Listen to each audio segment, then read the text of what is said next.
So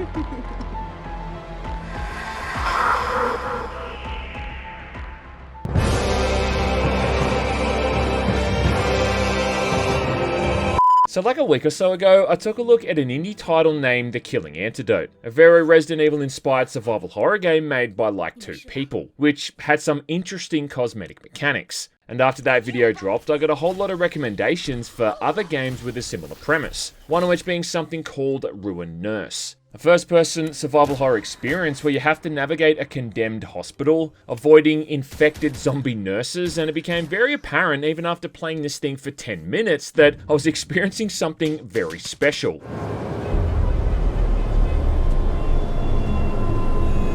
And seeing as we're still really waiting for 2025's gaming year to properly kick off, and also seeing as you guys really seem to like these kind of videos, thought it might be fun to go through and showcase what this one's all about. Also too, before we get started, if you could do me a favor and subscribe if you're not already, which will not only mean a lot to me, but also help me to reach that 1,000,000 sub mark this year. Sound good? Alright, let's return to the world of survival horror. Resident Evil. So even from the get-go, the premise for this thing alone is just hilarious. You're playing as a guy named Zool, a so-called internet installer who's been given a job to head to a hospital, literally called Ruined Hospital, to get their internet up and running. And I'd like to acknowledge straight away just how bizarre it is that someone would call a hospital Ruined Hospital, and then more so that a road sign exists so you know when to turn off for it. Plus, I'd like to address how the main character's name is Zool, and whether or not that's an intentional reference to the demon from that first Ghostbusters movie, I've still got no idea. There is no Dana, there is only Zool. Along with whether or not it's intentional that they made this guy look like one of the puppets from Team America World Police. Matt Damon! I also feel too that a normal person would see this entire premise for what it is, that being this gigantic pile of red flags. You know what I mean? Heading to a clearly abandoned and condemned hospital in the middle of the night, in the middle of nowhere. I don't know, I guess old mate Zool really takes his job seriously. Matt Damon. Anyway, after that intro cinematic, the whole thing starts off with you outside the hospital, where you first need to find a pair of bolt cutters to get to a fence that's covered in yellow paint. Yeah, bolt cutters and yellow paint, and we're not 2 minutes in. Classic. Then after a brief bit of fiddling around with getting this keycard scanner working, you're inside the hospital. And soon come face to face with the one and only enemy type you're going to be seeing in the entire game. That being the slowly moving zombified nurses, which really are about as threatening as a kitten wearing oven mitts. For some reason though, despite this thing coming towards him menacingly with a pair of scissors, our boy Zool just kinda stands there staring at it like an idiot. Luckily though, he's saved in the nick of time by a girl called Nell, who it turns out lives inside the hospital, and is the one who actually ordered the internet to be installed in the first place. And yeah, you would be right in thinking that it is a bit weird that a young woman is choosing to live inside a hospital full of zombies.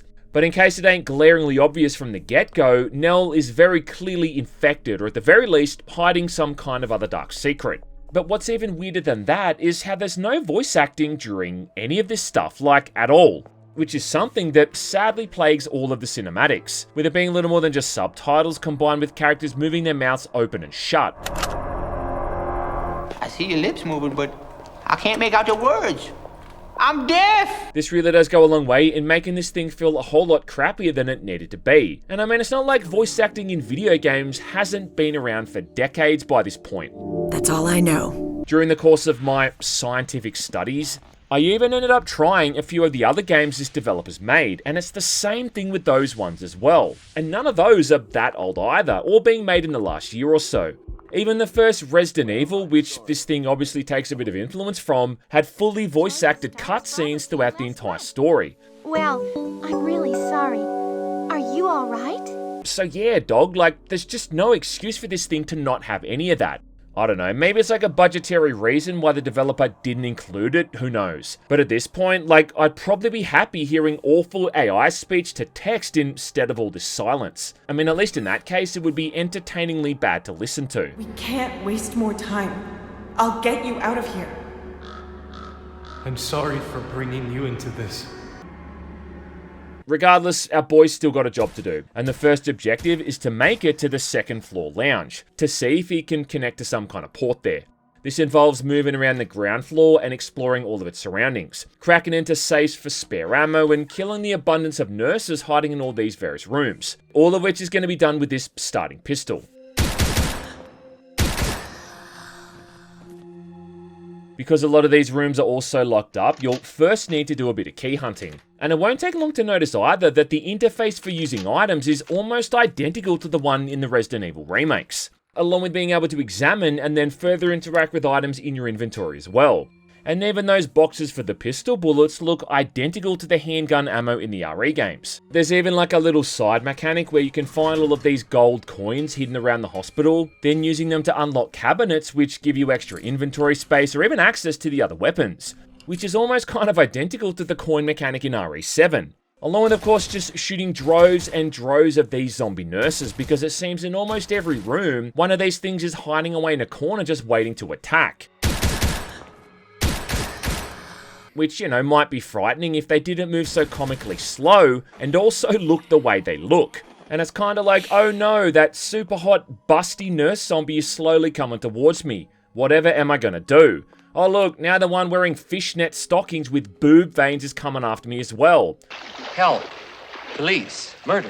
Yeah, get that thing over here, I'll sort it out. Yeah, these things are pretty pathetic and entirely unscary for two massive reasons. In fact, about the only thing you need to watch out for here is someone walking in on you while you're playing this game, and then you having to try to explain what the hell you're doing.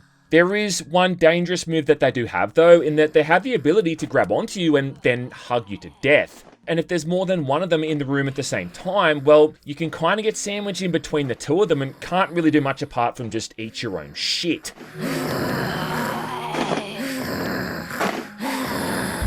Still though, I mean, hey, there's worse ways to go.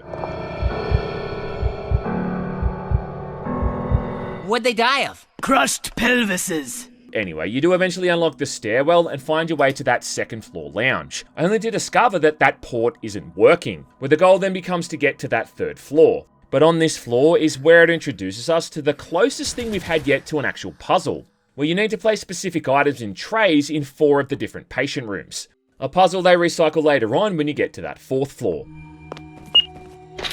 Plus, this floor does also introduce one of the all-time survival horror staples with a shotgun, which is hidden away in a locker that you'll need to use those gold coins to access. Sadly though, this thing does feel pretty piss weak, and frustratingly takes 2 headshots to even bring down the standard nurses, as opposed to the pistol which seems to kill them in like 5. And it is a bit of a shame that it doesn't have those satisfyingly chunky headshots you get in the RE games.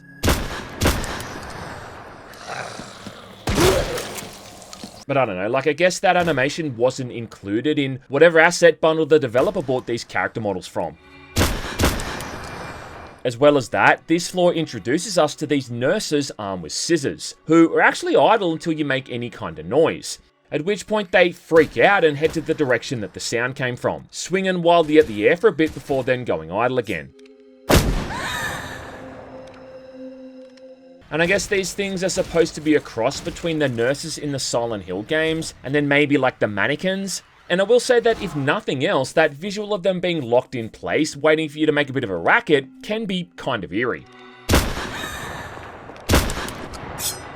Eventually, after shooting a couple dozen more nurses, we find our way to the port on the 3rd floor, and wouldn't you know it, this thing doesn't work either, forcing Zul to check out the server room on the 4th floor, which probably would have been the place that I started.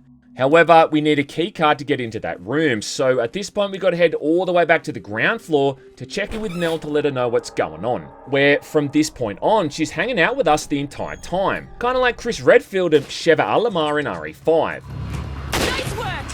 Which is also kinda handy because she's now able to unlock all of these lockers and rooms that we couldn't get into before, giving us access to more ammo and more gold coins. The only problem is that she's kinda useless when it comes to the combat, just kinda standing there like an idiot and only firing on the enemies if you fire first. And even then, like it seems her pistol does about as much damage as a super soaker. Now at this point, we need to get to the 4th floor to check in with Nell's sister named Delcy. But to do that, we'll need to access a bunch of computers on the previous 3 floors so we can then unlock the elevator itself. This means going back to all of those same rooms we just went through, only this time to find a bunch of computer terminals. There is a pretty fun little nod to the RE games here as well, with a bit of a side puzzle where you've got to place a red, blue, and green herb at specific places on each of the 3 floors. But this whole section does feel a bit like filler, just adding to this stockpile of ammunition that really takes the survival and horror out of survival horror. Either way though, eventually we get the elevator up and running, and head on up to meet Nell's sister named Delcy, who's apparently in charge of this whole hospital. And as far as I can tell, she's only in charge because she appears to be the nurse who's got the biggest set of cans. Now all Zul wants to do is get that keycard for the server room so he can get the internet up and running. But throughout all of this conversation, Delcy keeps going off track and telling Nell to play her role. Because yeah man, like in case it still ain't obvious, Nell is absolutely going to turn out to be like a zombie or something. The main takeaway though is that Delcy, she ain't giving us that keycard. Instead just sending us off on our merry way, which really pisses Nell off. Because she wants that internet installed, god damn it. Why is it so important, Zul asks? Well, because she listens to music on it and she wants to talk to people, okay? So yeah, just shut your big dumb mouth, buddy, and get that internet installed. At least luckily for us, that keycard is already on the 4th floor. Only to get it, we're going to have to solve easily the most puzzles the game's thrown at us yet. Along with reactivating the power just so we can find the access code to the office where the keycard's been kept. But the best thing about this floor is we can finally get our hands on the Magnum. Yeah, one of the all-time best survival horror weapons, and one that does its job pretty well here too. Killing all of the standard enemies in more or less a single shot. In fact, sometimes it hits them so hard that it causes them to click through solid objects. Again though, a bit of a shame that their heads don't explode into a fountain of gooey red goodness, but you know what? I'll take it. After we get the keycard and then finally get to the server room, there's even a bit of a chance here to buy some weapon attachments, like oil for the Magnum, which makes it fire faster, along with a silencer for the pistol, which might sound kind of useless, but is actually kind of handy, because when you got this thing, firing with the pistol isn't going to alert the nearby scissor nurses if they're in the room, meaning you can shoot all these other enemies and it's not going to set them off. In fact, this silencer is so good that even the scissor nurses don't react when you shoot them with it.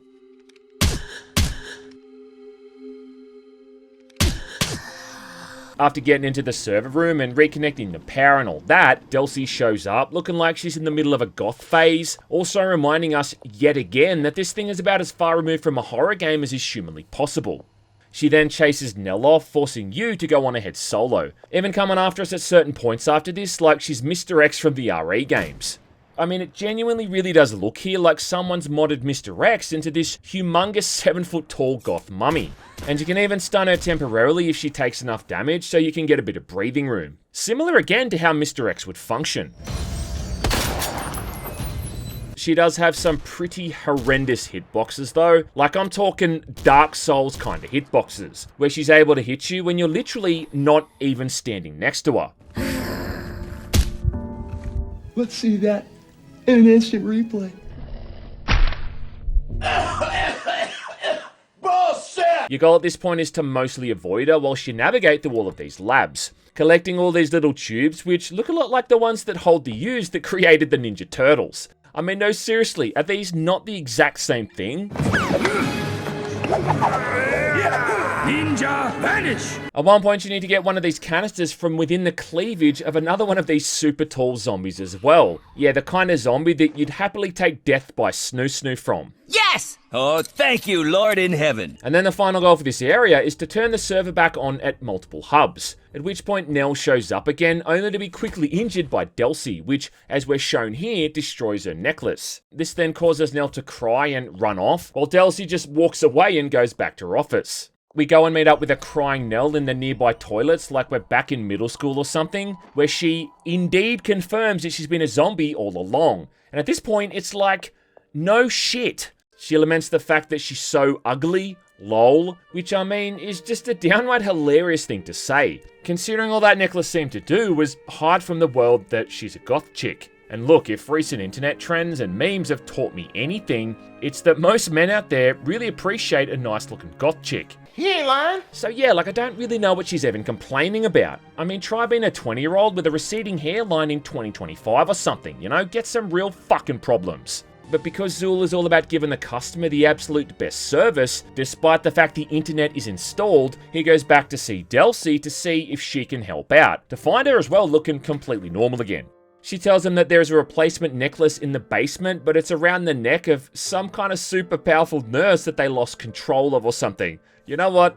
I don't know, but I don't give a shit at this point. This is where the game throws one last trick at us, with nurses that spawn out of the ground and can only be stopped by shooting these weird growths that appear on the nearby walls. Also as well, like the game is throwing so much ammo at us by this point that there's more or less no challenge whatsoever. All of which is edging us towards this encounter against the final boss, who even does the whole Basic Instinct leg cross during the cinematic.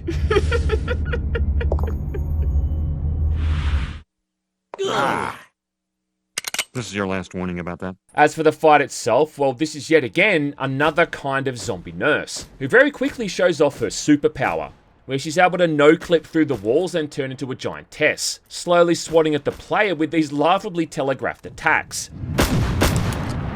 I mean, yeah, like this ain't a challenging fight in the slightest. You really just have to wait until she pops out of the ground or the ceiling before shooting her as much as you can. She'll even pop out of the wall normal sized in between, making the whole thing even easier. But at this point, I realized why the game had given me so much ammo, because holy shit, the amount of ammo you burn through here for this final fight is just crazy. All of which is for nothing, because as soon as the fight is over and Zool's able to grab that replacement necklace, she knocks him over and he drops it, instantly breaking it. Smack your ass, bitch. Really making that whole endeavor about as useful as shit-flavored toothpaste. All we can do now, I guess, is go back to see Nell and offer our condolences. However, after this, I came across something I really struggle to describe, but I guess the simplest way to explain it is that it was a giant pair of wall tits. Yes. Wall tits.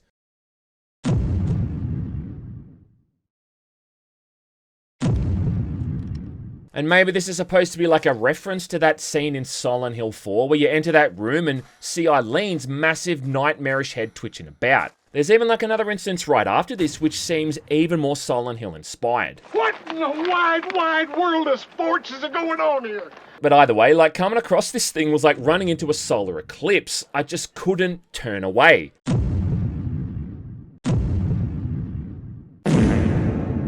Get a good look, Costanza? Oh, and the icing on the cake was that yet again there was another bolt cutter obstacle right near it. One that yet again was covered in yellow paint.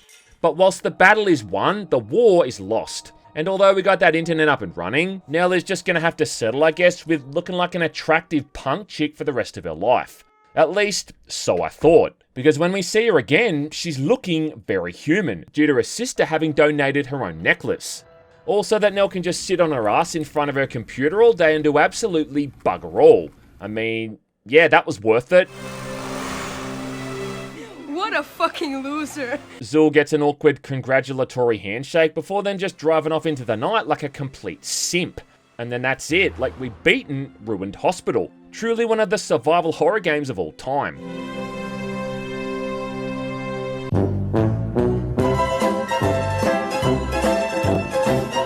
Matt Damon. After beating the campaign, there's even a few bonuses that get unlocked too, like a whole lore screen which lists out all the various nurse types and what they can do. But as well as that, there's the option to create your own custom nurses, with there then being a chance that you'll see them in the game. As for all those coins that you might have left over, well, these can be spent on basic upgrades for the player, like faster movement speed or more health points, but also more cosmetics for the nurses, one of which is a barefoot option, reminding me that foot fetish weirdos are a real thing that walk amongst us in plain sight. Annoyingly though, none of the weapon attachments you bought carry over into subsequent playthroughs, so you gotta keep buying or not buying these each time. Having said that though, like, I can't really imagine why you'd really want to play through this thing more than once or twice anyway. And in fact, the only reason I replayed it, apart from for science of course, was to get an achievement where you have to gate crash this weird dancing party in one of the patient rooms. Which, I don't know, I guess is a reference to Metal Gear Solid 4, maybe? But look, I mean, all memes aside, I've got to be honest, Ruined Nurse, it really isn't that bad. Any good? Yeah, it's dumb, it's cheesy, it's borderline softcore at times, and it lacks any voice acting. But the layout of the puzzles and the hospital itself really captures that general feeling you get from classic survival horror, where you can't access certain areas at first and are going to need to come back later on with new items to finally get inside. Trying to figure out all the various key codes and other combinations based off notes and environmental clues is also another hallmark of the genre. And there's plenty of that stuff going on here too, with a lot of them being genuinely confusing and tricky to solve. It's just obviously what it has going against it is how every single enemy is a laughably well stacked looking nurse, afflicted by this supposed mutation or infection, which in absolutely no way makes them scary. And the complete lack of variety between them ain't helping either, considering all any of them really do is just walk towards you and then attack. But I've said it once and I'll probably say it again, this is still a hell of a lot better than Celine's Unbearable Night. I'm so sorry I dragged you into this. Everything will be fine. You'll see. Now, out of interest, I did check out what other games the developers worked on in the past for, again, scientific reasons. And there was one game which immediately caught my eye. Mostly because it was a first-person shooter, but also because the lady in that banner looked a bit like 2B from the Nell series. But I mean, to play another one of these kind of games at this point, like, I'd really have to be some kind of fucking loser, right? Right? Right, so in Crawling Lab, you seem to be playing as some kind of special forces soldier sent into a facility to try to bring a catastrophic situation under control, where the situation in question seems to be all of these feminine-looking robots called biodolls that have gone haywire and are now attacking everyone and everything. So I guess the crawling in the title comes from how the lab itself is crawling with hostile robots. Exactly the kind of thing you'd expect from the same mind who brought us Ruined Nurse. Anyway, in the opening cinematic, all of your buddies are killed, and you'll then have to escape through the odd 40 floors on your own to reach the surface, with each floor randomly generated with an exponentially increasing number of biodolls to kill before that exit unlocks. You start off with 4 weapons, with a pistol, shotgun, assault rifle, and a sniper rifle, along with your trusty old knife as a melee weapon. And these all start off doing pretty basic damage, but can get progressively better the more you play, with the pistol and the sniper rifle being the best hands down, simply because they're accurate and they do decent damage with little to no recoil. The assault rifle's okay, but ammo for this thing is tighter than a duck's arsehole. And the shotgun kicks so much and does so little damage that it's the absolute embodiment of all bark and no bite. Despite looking like the shotgun from Urban Chaos, also making this 2 videos back to back where I've mentioned that game, it's really not very good here, or at least early on. Weirdly too, you don't start off with ammo for any of these weapons, and are instead going to have to scrape and scrounge just to get even a handful of bullets. Because for some reason, the dev thought that it would be a good idea to give you bugger all ammo, in the same game where you're taking down literally hundreds of enemies per run. In fact, on my first attempt, I even managed to make it all the way to the final boss, only to be unable to beat her because I just didn't have any fucking ammo by that point.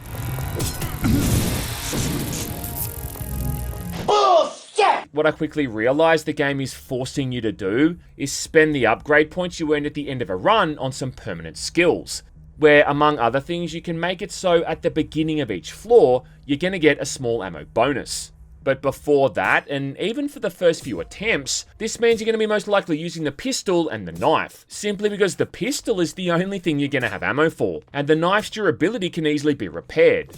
And it all does kind of remind me a bit of playing as Hunk in the Mercenaries mode in the RE games, where you're again this soldier decked out in a full body kit, having to juggle your weapons and resources and take on this insurmountable enemy force. As for the shooting itself, well, much like Ruined Nurse, the majority of enemies are slowly moving humanoid figures that really only attack you when they're right up in your grill. They don't seem all that threatening, that is, until you catch an axe kick to the face.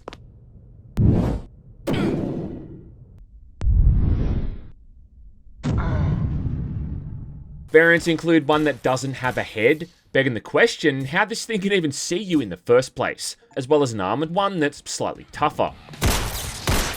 Then later on you'll get these ones with ranged attacks, along with another one that has even more armour and can spray out pink mist in all directions.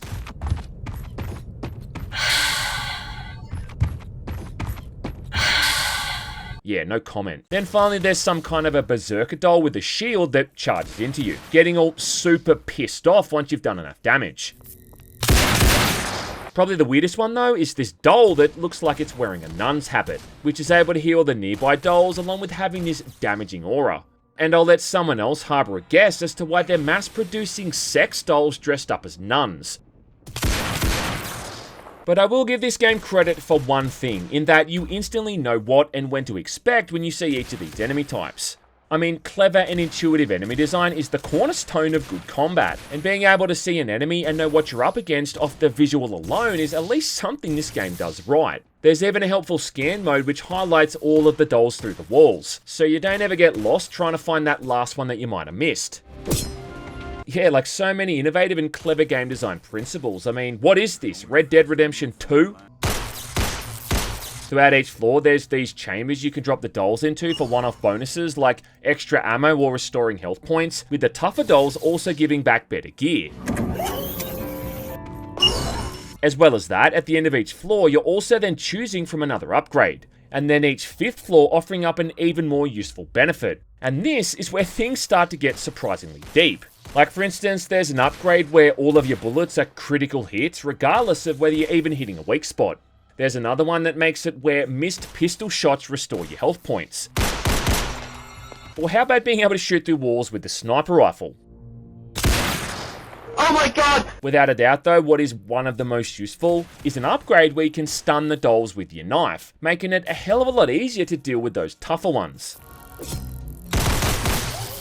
And it just kind of shows that some sense of thought has really gone into balancing all of these out. For instance, with the one that makes your shotgun essentially do double damage, that also comes with the handicap of the shots also alerting every enemy on that floor. So it's like, yeah, you can have your cake, but you're definitely going to eat it too. Yeah, in a game that is absolutely chock-a-block full of cake. Even just choosing what kind of upgrades you get at the end of each floor is going to have a massive effect on how well you do throughout the run. I got to the point where I could pretty much kill every enemy with a single pistol shot, and then even kill those tougher ones with a headshot from the sniper rifle. Which meant that by the point when I got to that final boss, the so-called crawling queen, I was able to smoke this bitch in a matter of hits. No, get the camera! There's even a whole looter shooter thing going on here too, with enemies often dropping new gear in different states of rarity. And I really thought I was going to end up just playing this thing for like 30 minutes. It'd turn out to be a piece of shit, then I'd move on and just make fun of how bad it was. But in the end, I played this thing for longer than I did Ruined Nurse. The ending cinematic shows your character escaping the facility through an elevator that looks oddly out of place, only to pause for like a second or so before slowly heading back in again like the little beta bitch boy that he is. And really too, like that's what I felt like, because even though it was over, I just had to go back and keep playing. In fact, once you manage to beat the game on normal mode for the first time, or 40 floors, you'll unlock the hard mode, which limits the amount of points you can spend on upgrades. And then if you beat that, you'll unlock another difficulty. So all the sort of thing you don't usually see in these asset flip kind of games. And really again, like the bizarre coon-bait exterior this thing has is really selling short the gameplay, where it actually feels like quite a bit of time and effort has been put into it. And it's sure not helping either when I'm trying to discuss the virtues this thing has, considering it's also got a weapon called the dancing gun.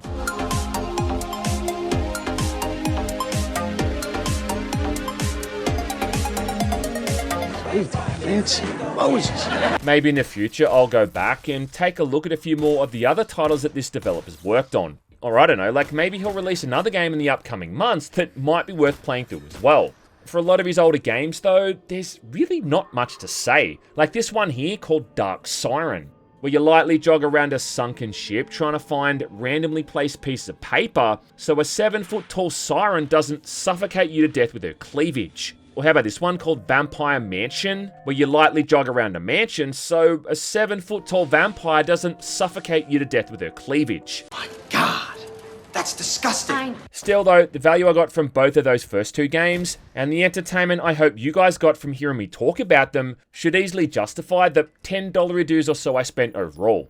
Now if you'll excuse me, I've got to go and take a long shower.